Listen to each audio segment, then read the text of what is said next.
Hey, what's up everybody? Welcome back to the channel and some Victory at Sea coverage for you guys. So it's been a while since we had something and just decided to pick up the Vittorio Veneto for the Italians, the Regia Marina. So good looking ship here. So if we flip over to the back, show you guys what we get in there. Of course, the ship, stat card, and some damage tokens, all that usual stuff. So, and again, pretty cool battleship with some really neat history as well. So we're going to get this open for you guys and then we'll be right back. Alrighty guys, we're back and we got everything open up here for you. So as normal, we get our working with Warlord resin stuff, the damage sliders, we're not really even going to spend time on those. Metal bits, so again, as usual, turrets, and again, we got some good looking triple turrets here, and then a little bit of superstructure, not much assembly to be done. Speaking of which, a little bit of the guide here. Again, very simple. And then a little bit on the history, and then some suggested painting guides, so good stuff there.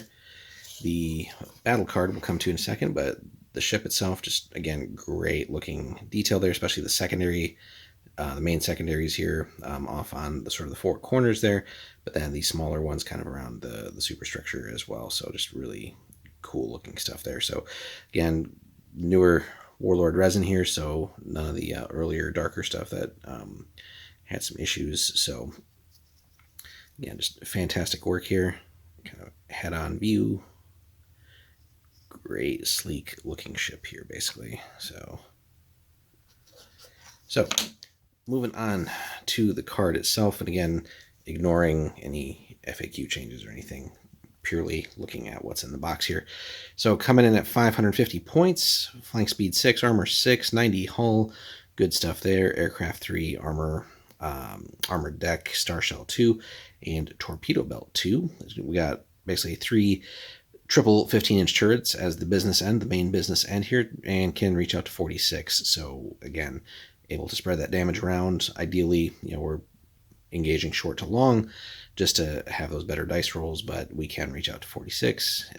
3 AD, AP plus 2, and damage dice of 3. No other traits or anything on the guns. Then again, the light guns here, and basically showing the 12 6-inch guns. At least initially here. These are restricted, but can reach out to 28, throw on 8 dice. So AP minus 1 and 1 damage dice piece there. And then AA battery clocking in at a pretty respectable local 4. So again, good looking ship. Definitely some heavy firepower for the Italians. Again, the actual history here. So commissioned in 37, real speed 30 knots. So, and then we got a couple refits. So we add radar and increase AA battery to local 5 for 60 points and 42. We decrease aircraft to 2 for negative 5 points and 43. And then in turn by allies following surrender. So not going to make it to the late period of the war, of course. But again, fun to play in some what-if scenarios, certainly. And yeah, and again, 2 ships, or actually a couple ships in the class, right? Littorio, Roma, Vittorio Veneto, of course, and Impero, which was never completed. But again, you could come up with your own scenarios for that if you wanted to. Overall, again, good-looking ship. And certainly for the Italians, depending on, if you're playing that 42, 43 period, you get yourself a pretty solid battleship that can definitely mix it up with counterparts of the same era, basically. Of course, if you're playing kind of just like a free-for-all, anything goes, obviously not going to last long against something like a Yamato or, Iowas and stuff like that. But it is, again, a solid early to mid-war contender here.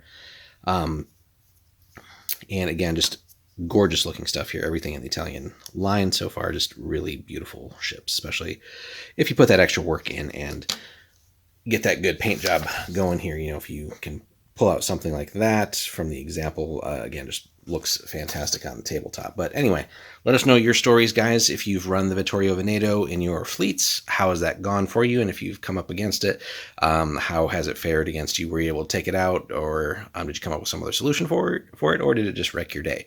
Hit us up in the comments there, guys. Let us know how your games of Victory at Sea are going. Like and subscribe if you haven't already, and then if you do want to support the channel, check that link in the description and pop over to Warlord. Anything you pick up there will then help support us a little bit, so appreciate everybody who's doing that. We'll be back with more Victory at Sea very soon, guys. Take care.